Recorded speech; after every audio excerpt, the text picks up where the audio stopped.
But I think we've got a lot to talk about today. Of course, we're going to start with Guehi. And let's have a look at it from a Palace point of view first, I think, because they've been a club that have been on the up for some time. FA Cup win and a lot of admiration for the way they've been going about it, style of play, Glasner, etc. But how much has a disastrous few days really set them back? Yeah, it's huge. I don't think it can be underestimated how much of an important role Marcus Guehi has at Palace. Like, he's the captain. He just seems to lead on and off the pitch. His mannerisms, the way he conducts himself. But his performances have been wonderful for them. They really have. It's the reason why he's getting all this attention. Same with the manager. The manager's getting a lot of attention because of the way Palace have played. But, when you look at those transfers, you think Elise, Eze and Guehi, and you've gone Bayern Munich, Arsenal, Man City, and it's Crystal Palace. It's logical that those players have gone on to those clubs. If you're going to be a Palace and you're selling to a West Ham or someone that's in and around with you, you'd be pretty disgruntled. But if you're selling to some of the best teams in world football, you're going, it's understandable. The timing of it for Guehi is really important because Palace don't want to lose out on getting something for a player that's on a free. Maybe that's down to them. They should have probably extended his contract sooner so they're in a stronger position. So in board level, was that a mishap? But I suppose they feel like they have to get something from him. Glasner's obviously disgruntled. He's going to be unhappy, isn't he? You're the manager of a club, but you're seeing your biggest players being ripped from underneath you. Well, three biggest players in 4 windows. Yeah, it's tough to take. It really is, and because the fact that they've been successful in their own right, they've won a trophy, which is most teams dream of. It's very hard to take for Palace. But with the manager now in turmoil, it's a really tricky situation because they're not only going to have to replace Guehi, they're going to have to try and replace him as well, I think, soon, possibly. What now, then, in terms of the money that they've got from Guehi? Did they spend it now? Do they wait until the summer? And how do they find a replacement for him? It's very hard to find someone of the calibre of Marc Guehi. It is very difficult, and I think this is a situation where you empathise on both sides. You empathise with Oliver Glasner. I mean, he even spoke about last week in his news conference about how difficult it is to talk to his own players about having to rebuild each time a star player gets sold. But from a club's perspective, of course, like Steve Parish, Matt Hobbs, who's the sporting director, they obviously have to put the club's best interest at heart. What I would say is we saw his move to Liverpool not materialise in the summer, and a lot of that was down to Palace feeling like they couldn't get a replacement, and Igor Julio ended up going to West Ham, didn't he? And you have to feel, if you're a Crystal Palace fan, that hopefully they do have a plan, and they have communicated that to Glasner when they met with him yesterday, that look, we know we're losing Marc Guehi, we know how much of a blow he will be, but we will try and get a replacement in within the next 2 weeks.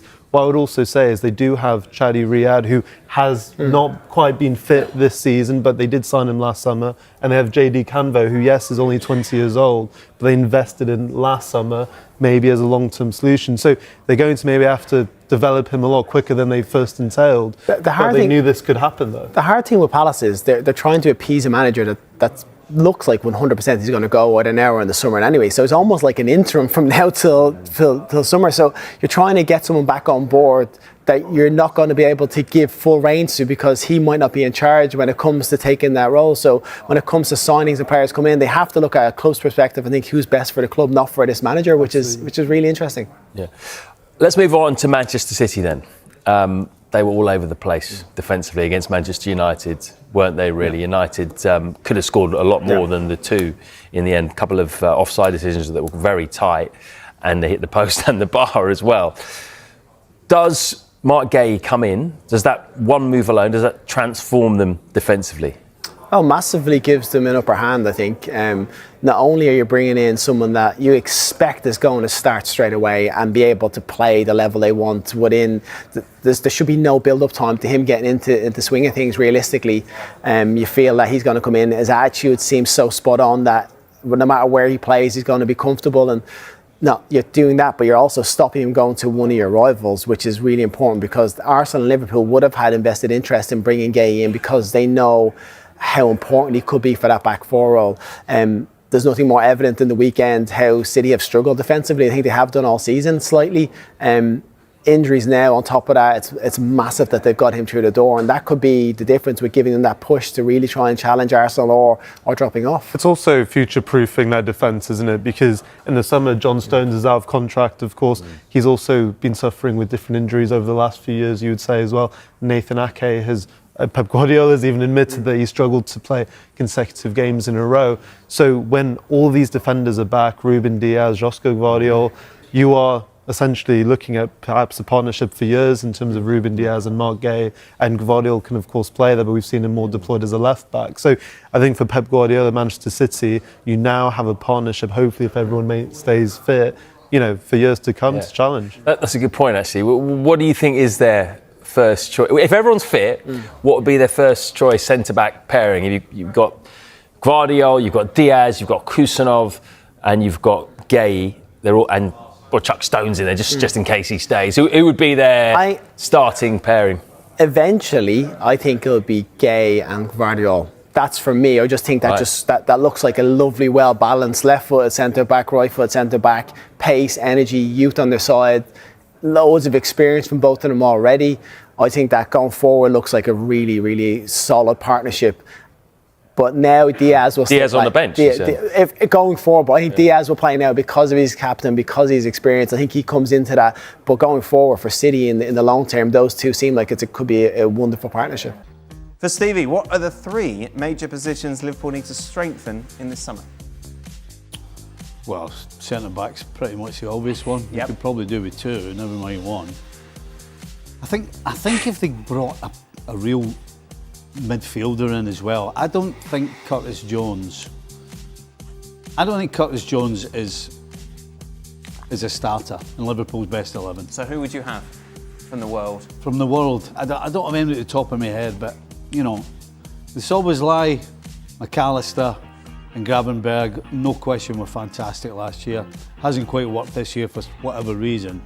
I think they need somebody who's going to really shove one of them out to get them back to where they were. And I don't think Curtis Jones does that. So I would say a centre midfielder. And I think they need somebody in the wide areas. Because obviously Mo's going to go somewhere, either, as Oggy says, probably not this, but the summer. And Gakpo's becoming a little predictable. So I would look for a wide attacking forward. Trying to replace Slot with Xavi is the final question, Stevie. No. Why not?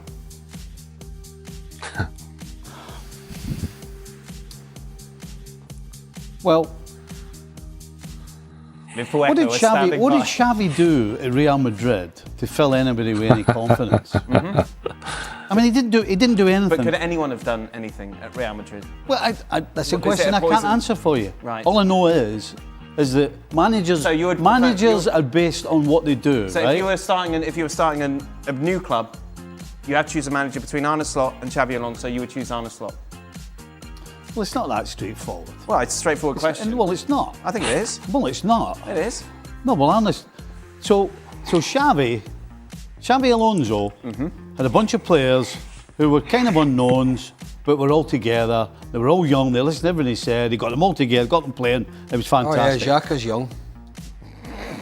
Jonathan Tah's young. So it's a completely different ball game when you take over one of the so-called top clubs. Craig was addressing you then. Well, you don't normally listen to anything he says anyway, so why would you listen to that? Don't start getting narky at me I'm just because telling you. he's proved your point. Well, what do you mean he's proved my point? Wrong. Right, take your time. God. No, Xavi got a bunch of kind of mostly unknowns, So what Arne and Slot turned them into a team. So what Arne Slot did with Liverpool was more impressive last season. That's what you're saying? So you're trying to be clever. I'm not trying to be clever. I'm just telling you that Xavi took over a bunch of players that nobody was expecting and he turned them into something fantastic. Arne Slot took over a team. It's a fantastic story. Do you want me to answer this, or do you want to just keep butting in? No, it's okay. I just feel like I just need to add a little. So you want to butt and go on then? No, I finished. So you're saying Xabi Alonso's a bad manager now? That's what you're saying. You're saying that he's sorry, Dan. What are you trying to say? I am saying that Xabi Alonso got a group of players and come up with an incredible story and got them together to play some incredible football. Right. But when he took over a bunch of superstars, he couldn't handle it.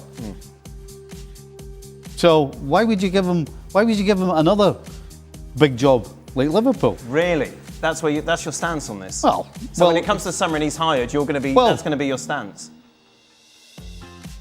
He doesn't deserve the job because he can't take it? I didn't say that. You said that. You said that's exactly Well, what if he you doesn't just said. No, if he doesn't work again, if I'm picking in the world, and Xavi's one of them, certainly you think about it. Right. But I'm also going to look at. So would I be completely stupid to look at Real Madrid and say, well, that's nothing to do with Xavi. It's because it's Real Madrid. So is that your answer? No, of course not. Well, it sounds like But it. That's exactly what you said. I have given you the option of Arne Slot and Xavi Alonso, and you've danced around this answer for some reason. What do you mean for some reason? I don't know why. Because it's not a straightforward yes or no But right you still off the haven't bat. given me an answer. I'm not giving you an answer. Ooh. You can shove your answer.